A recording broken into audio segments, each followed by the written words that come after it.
Draft me. Draft me. Draft me first. Sometimes I vote Democrat. Sometimes I vote Republican. When I vote according to what I have concluded within my own logical construct, within my own cognitive abilities of that which makes sense for the greater body of the whole. Do I regret voting for Obama? No. Do I regret voting for Trump? No. But I'm going to gotta be perfectly honest with you. I didn't really want to be drafted by Obama. I didn't trust him that much. I felt he was a strong leader. I felt he was smart. I felt he was capable. But I didn't trust him enough to be drafted. And I don't agree with everything Trump does. He does a lot of things that I think are kind of foolish. He says a lot of things that I think are a little egotistical. But is he a strong leader? Yes. And he's a goddamn stronger leader than Biden. And I'm making this video to say, yes, 42. Yes, I'm kind of queer. Yes, I'm a furry. Yes, I'm a cross-dresser. Yes, I'm a theistic Satanist who worships Roxy Cat as my Lord and personal savior. I know I'm a little bit of a nutball. I didn't really want to be drafted by Obama. But yeah, draft me first. Draft me first. If Trump drafts me, I sign my name up for the draft. My grandfather on my father's side was a World War II flying tiger, turret gunner, Chuck Baston. Draft me. I'm here. And if now's the time to draft a motherfucker like me, then do it.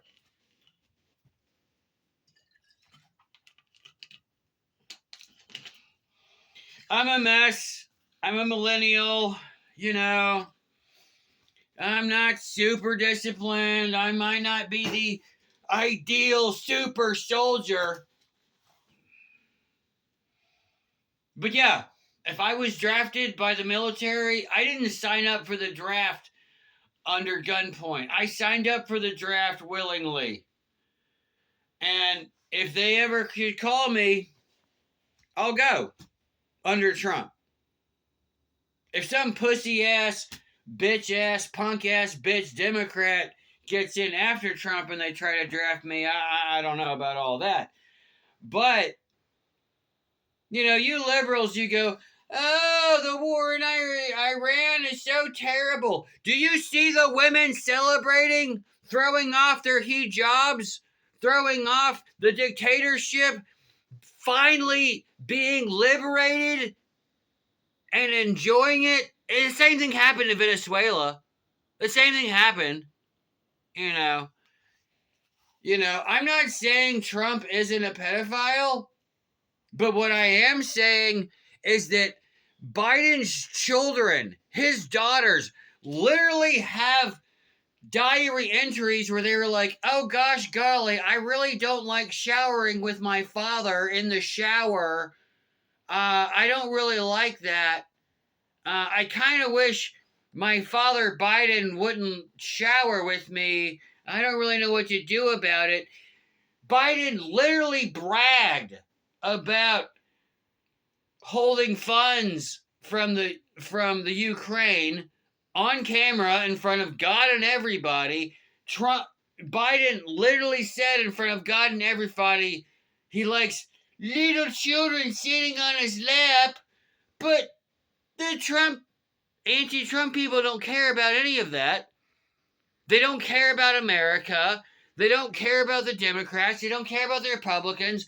All they care about is the hatred that they're being fed through legacy media, and they're just being a part of the system, I hope Trump drafts me. Draft me first. My grandfather was a flying tiger. My father was a veteran.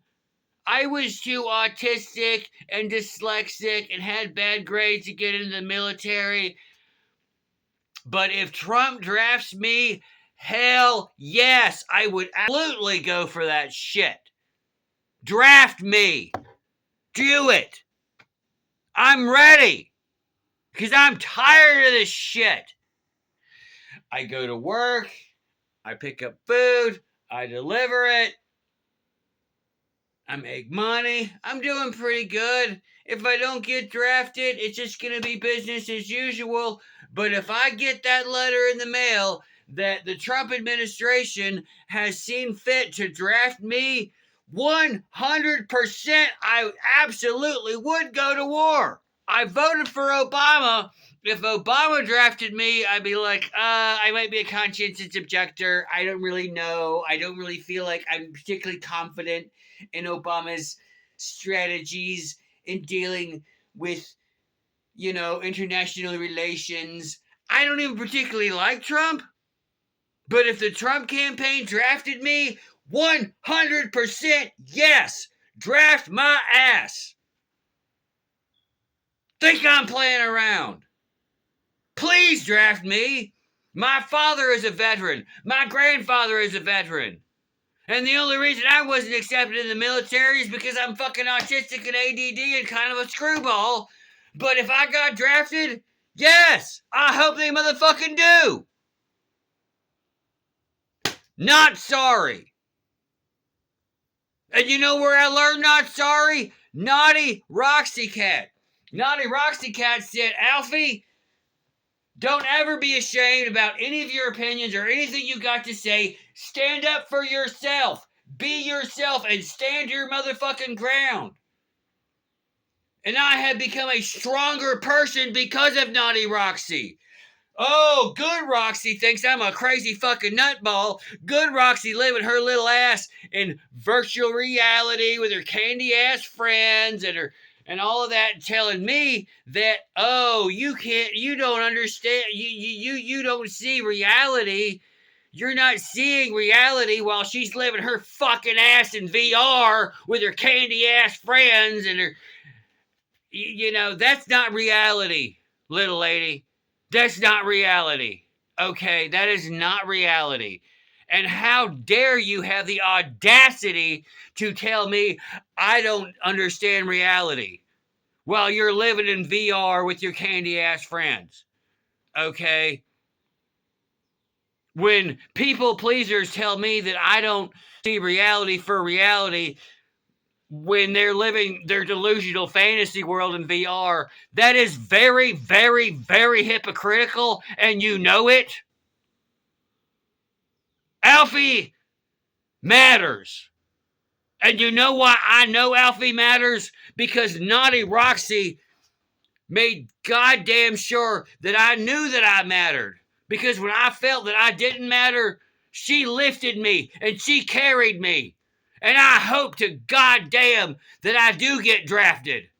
Draft me. Draft me now. Not sorry.